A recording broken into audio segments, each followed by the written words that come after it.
Kamusta ka na, Bes? Tanong sa akin ni Moira nang magpunta siya sa kondo para dalawin ako. Ganun pa rin, wala namang pagbabago. Matamlay kong sagot sa kanya, saka ininom ang gatas na tinimpla niya para sa akin.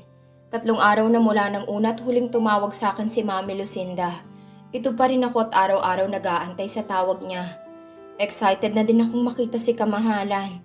Hindi na ako mapakali lalo pat nitong mga nagdaang araw ay siya palagi ang napapanaginipan ko. Huwag kang mag-alala, magiging okay din ang lahat.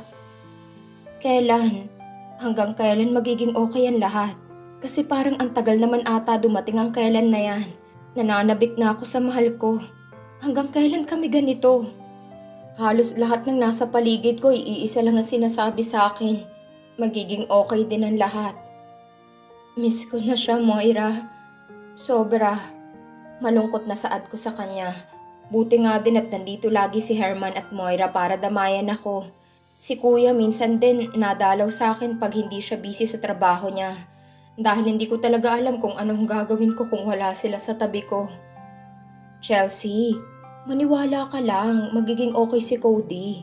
Babalik siya sa'yo. Di ba nga, ikaw lagi ang nagsasabi na walang imposible basta siyang kakampi natin. Magpakatatag lang tayo, lalo na ikaw. Nito sa akin. Napabugan na lang ako ng malalim na buntong hininga. Tama. Pareho pa kaming napalingon sa pinto nang bumungad doon si Herman. Nakangiti pa ito sa amin. Huwag ka nang malungkot, Chelsea. I have a good news for you. Masiglang ani nito saka naglakad palapit sa amin ni Moira. Umayos ako ng upo sa sofa nang umupo ito sa kabilang upuan. Good news? Nagtatakang tanong ko sa kanya. Ngumiti pa ito ng malapad sa akin. Yeah, nakausap ko kanina ang doktor din na kaibigan namin ni Prince. Naka-base kasi siya sa Canada. And what a small world. Dahil siyang magiging shrink ni Prince. Kunot-noo ko siyang tinitigan nang di ko makuha ang ibig niyang sabihin. I mean, siya ang makakatulong para mabalik ang alaala niya. Totoo ba yan, Herman? Tanong ni Moira na nasa tabi ko. Tumango naman ito sa amin nang nakangiti pa rin. Halatang ang good news ang dala niya. Maganda nga kung ganon, pero kailan daw ba sila uuwi dito? Tanong ko sa kanya. Yan ang di ko pa alam, Chelsea. Basta as soon as possible na maging okay ang mata niya. Pwede na silang umuwi dito at dito na din ipagpapatuloy ang pagpapagamot niya. Yun na din ang plano ni tita, just for you. Sa iilang araw na wala sa paningin ko si Cody, sa mga araw at gabi na nangungulila ako sa kanya, kahit papaano'y may saya akong naramdaman sa isiping malapit nang umuwi ang mahal ko. Matapos ang araw na dumalaw sa akin si Herman at ipaalam sa akin ang balita tungkol kay Cody, kahit papaano'y nakakapagpahinga na din ako. Hindi na ako gaanong naiiyak pag naiisip ko siya. Basta lagi ko lang iniisip na uuwi siya sa akin na okay na, magaling na. Mag-iisang buwan na din sila ni na Mami Lucinda sa Canada. Pero sa iilang pagtawag sa akin ni Mami Lucinda, ay hindi ko pa siya nakita ng maayos. Paano pagtatawag siya sa akin, madalas ay tulog o nagpapahinga si Kamahalan. Minsan naman ay nasa session niya. May pagkakataon pang ibibigay na sana ni Mami Lucinda ang cellphone sa kanya, pero ayaw daw nito. Nakakapagtampo pero hinayaan ko na lang at inintindi ko na lang muna siya. Siguro ay nahihiya lang ata sa akin. Kasi hindi pa naman niya ako maalala. Hindi ko na lang pinansin ang bagay na yon basta masaya ako na okay na siya. Narinig ko naman tumunog ang cellphone ko na nasa ibabaw ng lamesa. Agad ako nagpunas ng kamay ko at dali-daling dinampot ang cellphone ko. Hello, Mami. Kamusta po? Nakangiting bati ko sa kanya. Okay naman anak, ikaw? Okay lang din po, si Cody. Tanong ko dito at sinilip ko pang likod nito na animoy makikita ko sa screen. Ay teka lang, gising siya. Nito sa kakumilos. Siguro ilalapit ito sa anak niya. Excited naman akong masilayan ng mahal ko. Ganoon na lang ang pagtambol ng kaba sa dibdib ko nang unti-unti ko na siyang nasisilayan sa screen. Malapad na ngiti pa ang nakarehistro sa mukha nito habang naka-side view sa gawi ko. Napangiti na lang din ako nang makita ko siya sa ganoong itsura. Hindi ko na malaya na napaiyak din ako dahil sa saya ng puso ko. Session niya ulit ngayon, kahit papaano'y nakaka-recover ng pandinig niya. Nabalik lang ako sa sarili ko nang madinig ko ang masayang saad ni Mami Lucinda. Unti-unti na nga bumabalik sa dati ang mahal ko. Kahit medyo bumagsak ang katawan nito dala siguro ng operasyon niya. Pero kakikitaan ng mukha nito na okay na siya. He's doing his therapy right now with his shrink. Anunsyo pa nito. Salamat naman po at okay na siya. Maluhaluhang saad ko kay Mami Lucinda. I told you, Chelsea, na magiging okay ulit siya. Don't worry, next week ay pwede na kaming umuwi sa Pilipinas. Masayang saad nito, halos tumalon pa ang puso ko dahil sa tuwa at excitement nang madinig kong sinabi niya. Talaga po? Next week? Excited na po ako. Hindi ko mapigilan ng mapangiting lalo. Yeah, sa Pilipinas na ipagpapatuloy ni Cody ang medications niya. Gusto ko din yun para makasama mo na siya. I'm sorry again, anak. Okay lang po yun, Mami. Ang importante ay uuwi na po kayo. Agap ko sa iba pa niyang sasabihin. Hindi na ako magkandamayaw sa tuwa mula nang sabihin sa akin ni Mami Lucinda na uuwi na sila ng Pilipinas. Halos di na ako makatulog sa pag-aantay ng gabi at umaga. Sa paglipas ng mga araw, kung pwede ko nga lang hilain ang oras para mas mapabilis ang araw at pag-uwi nila, ginawa ko na. Masaya tayo ngayon, Bes ha? Bungad sa akin ni Moira. Uuwi na siya, Moira. Masaya ako. Paliwanag ko dito. Mabuti naman kung ganun. Sabi ko naman sa'yo eh. Turan nito. Halos di mawala ang ngiti sa mga labi ko. Pero kaakibat din itong sobrang kaba sa puso ko. Kaba. Siguro dahil masyado lang akong excited sa pag-uwi niya. Hindi na ako makapag-antay, Moira. 2 araw na lang, Chelsea. Ano ka ba? Natatawang ani nito sa akin. Ready, Chelsea? Nakangiting tanong sa akin ni Herman habang nasa sala kami ng bahay namin. Nag-aantay kami sa pagdating nila Mami Lucinda at aaminin ko na kung noong mga nagdaang araw ay kinakabahan ako sa pag-uwi nila. Mas doble naman ngayon ang kaba sa puso ko. Para akong hindi mapakali, nilalamig ang mga kamay ko. Upo dito, upo doon, lakad dito, lakad doon. Kinakabahan ako, Herman. Lumapit naman ito sa akin saka ako hinawakan sa magkabilang balikat ko. Chill, take a deep breath, then release. Huwag kang kabahan, okay? Nakangiting ani nito sa akin. Andiyan na sila. Masayang saad ni Moira habang pumapasok sa kabahayan. Inayos ko pa ang suot kong damit, saka nagpakawala ng sunod-sunod na malalim na buntong hininga. Kinakabahan pa akong napatitig sa pinto nang pumasok doon si Mami Lucinda. Kasunod nito si Cody. Halos pigil hininga pa ako na nakatanaw sa likuran niya nang makita kong lalaking kay tagal ko nang inaantay. Pakiramdam ko'y nag-slow motion pang buong paligid ko nang mapako ang tingin nito sa akin habang nakangiti. Hindi ko din mapigilan ng mapangiti sa kanya. Sa wakas ay nakita kong muli ang mahal ko. Gusto kong tumakbo palapit sa kanya at salubungin siya ng mainit at mahigpit na yakap. Pero pinigilan ko ang sarili ko dahil rin sa isiping hindi niya pa ako kilala. Abot-abot ang kaba sa dibdib ko nang palapit na sila sa pwesto ko. Pero ganun na lang ang paglaho ng mga ngiti sa labi ko nang mapansin kong isang babae na nasa tabi ni Kamahalan. Matangkad, maputi at hindi maikakailang sobrang ganda niya. Napaka-nice pa. Halos ma-insecure pa ako sa itsura at suot ko. Pero ganun na lang ang sakit na naramdaman ng puso ko nang mapadapo ang tingin ko sa kamay nilang magkasaliko. Nakahawak si Cody sa kamay ng babae habang nakayakap naman ng babae sa braso ni Cody. Pareho pa nilang suot ang masayang mga ngiti sa labi nila. Bakit may ganito? Bakit niya hawak ang kamay ng babaeng kasama niya? Sino siya? Ramdam kong kirot sa puso ko. Kahit hindi ko pa alam ang buong kwento kung bakit may ganitong eksena sa pagitan nilang dalawa. Chelsea, anak. Nabaling ang atensyon ko kay Mami Lucinda nang hindi ko na malaya na nasa tapat ko na pala siya. Bigla naman ako nitong niyakap pagkuwan. Kamusta ka, anak? Nakangiting bati nito sa akin. Hindi ko nagawang ialis ng tuluyan ang paningin ko kay Cody pati sa babaeng kasama niya. Okay lang po. Utal na sagot ko sa kanya at muli kong tinapunan ng tingin ng dalawa. Nahagip pa ng tingin ko si Herman na kunot noong nakatingin din sa dalawa. Kamusta po si Cody? Dagdag ko pa dito. Hindi ko kasi maigalaw ang katawan ko para lapitan siya at kamustahin. Pakiramdam ko kasi wala akong karapatan na lumapit sa kanya. Lalo pat kitang-kita kong masayang ngiti sa mga labi niya habang kausap ang babae. Cody, anak, halika. Tawag sa kanya ni Mami Lucinda. Lumapit naman siya sa pwesto namin habang akay pa rin niya ang babae. Ano ba ito? Pakiramdam ko talaga'y unti-unting dinudurog ang puso ko dahil sa nakikita ko. Sobrang nasasaktan ang puso ko.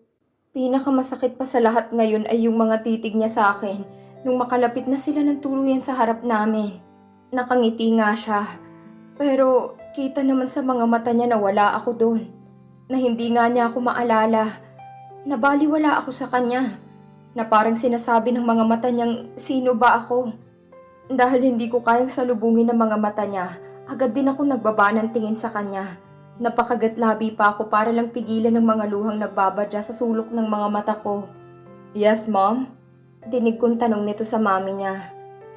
Hindi mo ba kakamustahin si Chelsea?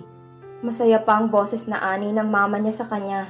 Nag-angat ako ng mukha at palipat-lipat ang tingin ko sa kanilang tatlo, lalo na sa babaeng nakangiti din sa akin. Who is she? Alam ko, inaasahan ko ang pagkakataon na ito na magtatanong siya ng ganyan. Pero bakit? Bakit pakiramdam ko tinakasan ako ng lakas sa kalahati ng buhay ko? Durog na durog ang puso ko dahil sa klase ng tanong niya. Bakit? Isang buwan lang naman Isang buwan lang akong nawala sa tabi mo, sa mga hawak at yakap mo. Pero bakit kay bilis? Akala ko ba hindi mo man ako makita at marinig? Ay ramdam naman ako ng puso mo. Pero bakit ngayon? Wala na lang ako para sa'yo. Bakit naman, mahal ko? She is your... excuse lang po. May nakalimutan pala ako sa kwarto. Hindi ko na hinintay na may makapagsalita sa kanilang tatlo. Agad akong nagmadaling umakyat sa hagdan. Halos liparin ko na rin ito para lang maitago sa kanila ang paghagulhol ko. Kahit nalalabo ang paningin ko, nangihina ang mga tuhod ko. Pinilit ko pa rin maging matatag sa bawat hakbang ko paakyat. Agad kong isinara ang pinto ng kwarto at umupo sa gilid ng kama. Doon ay pinakawalan ko ang sakit na nararamdaman ng puso ko. Bakit? Ginawa ko naman ang lahat para maging matatag ako para sa kanya. Para sa relasyon namin. Kahit sobra akong nadurog mula nung maaksidente siya. Sobrang kaligayahan pang naramdaman ko noong malaman kong pauwi na siya at babalik na sa piling ko. Pero bakit kailangan ganitong mangyari? Ang daya mo naman. Naramdaman ko na lang ang isang kamay na humawak sa balikat ko maya-maya. Bakit ganito, Herman? Masakit. Sobrang sakit. Dito. Para akong maliit na paslit na nagsusumbong sa kuya ko dahil inaway ako ng kalaro ko. I know what you feel right now, Chelsea. I'm here for you. Anito saka umupo sa tabi ko. Agad naman akong bumaling sa kanya at sa dibdib niya ako muling humagulhol. Bumalik nga siya, pero mas lalo naman akong nasaktan. Bakit? Akala ko magiging okay na kami. Herman, pakiramdam ko hindi ko nakakayanin. Shh! Don't say that, Chelsea. Kakayanin mo. Isipin mo lang na pagsubok lang ito sa inyo ni Cody. Maaalala ka din niya. Babalik kayo sa dati. Pero bakit pakiramdam ko hindi na? Kahit anong paliwanag sa akin ni Herman na magiging okay din ang lahat. Tahan na, Chelsea. Pag-aalo pang muli nito sa akin. Bakit? Ayoko na nitong pakiramdam ko, Herman. Ayoko nito. Sobrang sakit eh. Bakit kailangan pang humantungan lahat sa ganito? May kasalanan ba ako para parusahan ako ng sobra? Naging mabuti naman akong kapatid sa kuya ko, sa mga kaibigan ko, lalo na kay Cody. Pero bakit ganito na lang ang pagpapahirap sa akin? Tama ba na minahal ko siya ng sobra? Tama ba na ibinigay ko sa kanya ang lahat? Gayong ito lang palang makukuha kong kapalit sa huli? Napakadaya naman ng tadhana. Kulang pa bang sakripisyo ko para sa kanya? Para lang saktan ako ng ganito? Chelsea, listen to me. Nasasaktan ka dahil mahal mo siya. Pero alam din natin lahat kung gaano ka kamahal ni Cody. Konting tiis na lang para sa kanya. Alam kong babalik siya sa'yo. Babalik kayo sa dati. Konting sakripisyo pa para sa mahal mo. Anito sa akin. Konting tiis? Konting sakripisyo? Siguro nga. Oo, tama. Para sa mahal ko. Konti pa. Di ba nga sabi ko, kaya kong gawin ang lahat para sa kanya. Kaya kong mag-antay kung kailan siya babalik sa piling ko. Hanggat ramdam kong mahal ko siya, hindi ako susuko. Hanggat siya ang dahilan kung bakit tumitibok ang puso ko. Hanggat siya ang kailangan ng puso ko, mag-aantay ako. Stop crying. Magpahinga ka na muna. Alam kong wala ka pang maayos na tulog at pahinga. You need to take a rest, Chelsea. Saad pa nito nang humiwalay ako sa yakap niya. Pinunasan pa nitong mga luha sa pisngi ko. Buti na lang at nandito lagi sa tabi ko si Herman. Andyan siya tuwing kailangan ko ng karamay. Handa akong damayan sa kalungkutan ko. Pero... Chelsea, just this once. Sundin mo ko kahit ngayon lang. Magpahinga ka na muna. Ako nang bahala na kumausap sa kanya. Inalalayan pa ako nitong makahiga sa kama. Inayos ang kumot ko bago tuluyan lumabas ng kwarto. Maya-maya din ay nadinig kong bumukas ang pinto. Chelsea, anak. Napalingon ako nang madinig kong boses ni Mami Lucinda. Ngumiti pa ito sa akin ng mapait, saka naglakad palapit sa akin. Umupo pa ito sa gilid ng kama. I'm sorry. Paunang salita nito sa akin. Pinunasan ko pa muli ang mga luha sa pisngi ko, saka umupo para magpantay kami. Para po saan? Tanong ko sa kanya. Alam kong mas nasasaktan ka ngayon dahil sa sitwasyon niyo ng anak ko. Pero sana wag kang susuko sa kanya. Alam kong mahal ka ni Cody. Kahit hindi ka niya matandaan. Pero kilala ka naman ng puso niya. Pero bakit ganun, Mami? Sobra po kasi akong nasaktan kanina. Akala ko po kasi magiging okay na kami pag umuwi na siya sa akin. Pero bakit may ganun? She is Elsa, new friend of Cody. Elsa helped my son to fight for his operation. Paano ako? Hindi pa ba sapat ang lahat ng ginawa ko para sa anak niya? Para lang lumaban din ito sa sitwasyon niya? Hindi pa ba sapat ang lahat ng ginawa kong sakripisyo para kay Cody?